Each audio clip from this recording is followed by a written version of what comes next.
અવશ્ય થવાવાળું મરણ થતા આ ઉપર વજન છે વધારે. કસાય સંલેખનાના ક્રશ કરવા માત્રના વેપારના પ્રવર્તમાન પુરુષ જરૂર મરણ દેહનું પ્રાણ આવી ગયું છૂટવાનું. એ પહેલા જેને કસાયને લોભ ને રાગ ને ઓછો કર્યો છે. ઓછો આ શક્તિ ઘટાડી છે. સંલેખના સત્યલેખના કસાય ક્રશ કરવું પાકવા માત્રના વેપાર એટલો જ વેપાર જેનો છે હવે તબક્કે બીજો કોઈ વેપાર એવા પ્રવર્તમાન પુરુષને રાગાદી ભાવના ભાવમાં આત્મઘાત નથી. એને આત્મઘાત નથી એમ સિદ્ધ કરવું છે. આત્મઘાત છે ના જ ના મરનું ટાણું છે તો નક્કી થઈ જાય ટાણું છે. હવે મારે શાંતિથી વિતરાગ ભાવે સંભાવે દે છોડવો એ મરવું આત્મ જાગૃતિ છે. આત્મઘાત નથી. બરાબર સમજાવનો ને કેટલા કેમ મરણ કરે છે આત્મઘાત પણ મરણ તો આવવાનું છે એ તો નક્કી થયું છે. સમય પણ જણાઈ ગયો છે. નક્કી આવે હમણાં ઘડી બે ઘડીમાં કાં ભાગ ખાઈ જશે કાં રોગ ઘેરાઈ ગયો છે આ કપ આવી ચૂક્યો છે. એ જઈ હવે શ્વાસ મને આમ થાય પણ એ કે પાંચ ઘેરાણો ભેગો શ્વાસ બંધ થઈ જાય. સમજાણો ત્યારે કોઈ ભેગ કપ ઘેરાણો છે થોડો કાં લેવાય છે સર એ શક્તિ જો ઓછી પડી ભાવ તો એ અહીં ઘેરાઈ જશે ખ્યાલ આવી જશે મૃત્યુનું સમજાણું કાંઈ હા હરક જમણ થાય છે. હા જીવન ગયા છે હવે મરતા આનંદમાં ગાળવો દે છોડવો એની આ વાત ચાલે. બરાબર ટીકા અવસર થનાર જે મરણ છે એના પર આપણું જોર છે.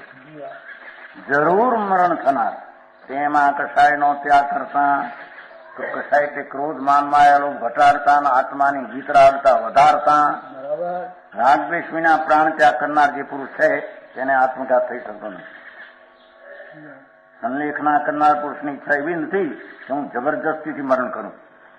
બસ જાણે પાણીમાં પણ હું અર્જુનમાં મરું છઠ મરણ એવું કઈ છે ને મરણનો ટાઈમ પણ નક્કી થઈ ગયું. એવો અભિપ્રાય એવો હોય છે જબરદસ્તી મરણ થવા લાગે ત્યારે મારા પરિણામ શું રહે આમ ગુલાટ ખાઈ વાત. હા મરણ જબરદસ્તી મરણ આવવાનું નક્કી થઈ ગયું સાહેબ. જબરદસ્તીથી મરણ ખેંચતો નથી કે હવે તો કંટાળ્યો પડો પાણીમાં ખાતો અગ્નિમાં હવડો વિષ ખાઓ ઝેર પીવે એ જબરદસ્તી કરે છે. જોકે એનો તો મરણ નો ખાવે એને હોય જ પણ જબરદસ્તીથી કરે છે. આ તો જબરદસ્તીથી મરણ થવા લાગે મરણ જબરદસ્તી થવા લાગે છે ત્યારે મારા પરિણામ શુદ્ધ રહે. ભાષા જો ને પૂરી ગોઠવી કરે જ્ઞાન જ્ઞાન જ્ઞાતા આનંદ આનંદ આનંદ અને હું સંસારના વિષય ભોગોથી મમત્વનો ત્યાગ કરી દઉં. સંસારના વિષય ભોગની આસક્તિ અને ઘટાડી દઉં. તેના મરણમાં જો રાગદ્વેષ થાય તો જ આત્મઘાત થાય. રાગદ્વેષ હોય તો આત્મઘાત છે પણ રાગદ્વેષના શાંતિથી ગાળે છે વખત. પણ જે મનુષ્ય રાગદ્વેષનો ત્યાગ કરી રહ્યો છે તેને આત્મઘાત થઈ શકતો તેને આત્મઘાત કહેવાતો નથી. આત્મ જાગૃતિ છે ઘાત ક્યાં છે ત્યાં સમજાણું કાંઈ. આત્મઘાતી કોણ છે તે હવે બતાવે છે. યો હિ કષાય વિષ્ટ કુંભક જલ ધૂમ કેતુ વિષ શસ્ત્રી વ્યપરોયતિ પ્રાણાન તસ્યાત સત્યમ આત્મવધ. જે નિશ્ચયથી ક્રોધાદી કસાયથી ઘેરાયેલો મૂંઝાઈ જાય આમ ક્યાંય સૂઝ પડે નહીં. ઘણા મરે છે ને ત્યારે જોવાનું ક્યાંય આબરૂ સારી દેખાતી હોય ઘરમાં 8 માણસ હોય પોતે માન 300 રૂપિયા બસે લાવતો હોય 1000નો ખર્ચ હોય મૂંઝાય થાય ક્યાંય પત્તો ખાય મગાય નહીં. સમજાણું કોઈ પાસે મગાય નહીં. કપડા બપડા હારા પહેરેલા હોય ટોપા બોપા ઊંચા પહેર્યા હોય લાકડી હારમાં હારી રાખ્યો હોય ત્રણેયનો પગાર ઘરમાં ખર્ચ હોય 8નો. હવે એને મૂંઝાઈ જાય માણસો કેટલા. સમજાણું ક્રોધાદી કસાયથી ઘેરાઈ જાય અંદર એ નડવાય. શ્વાસને જળ સમાધિ લે એ પાણીમાં જઈને પડે એ બધા આપઘાત છે. જાઓ સમાધિ નથી કહેતા કેટલા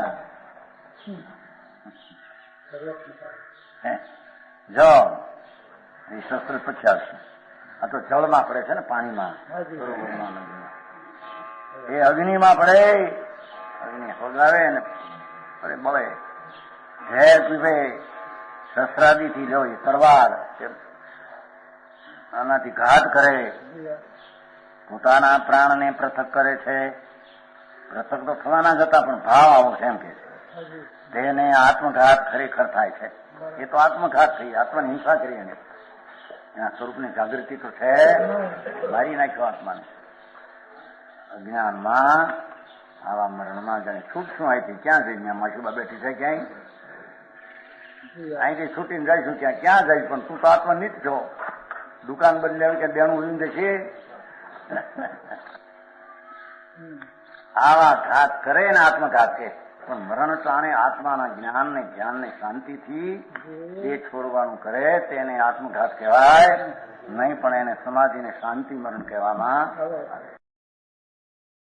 સમજાણું કાંઈ?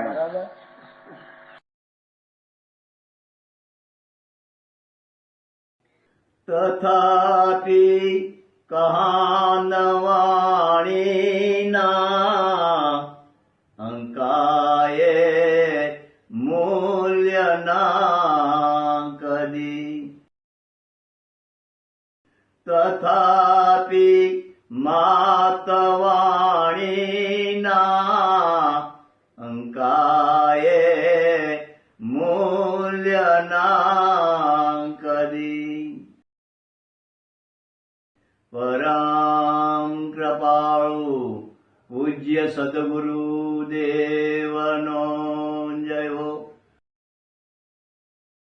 પ્રસામૂર્તિ પૂજ્ય ભગવતી માતનો જય હો. જીનવાણી માતનો જય હો. પરમ મિત્રાગ દિગંબર જૈન ધર્મનો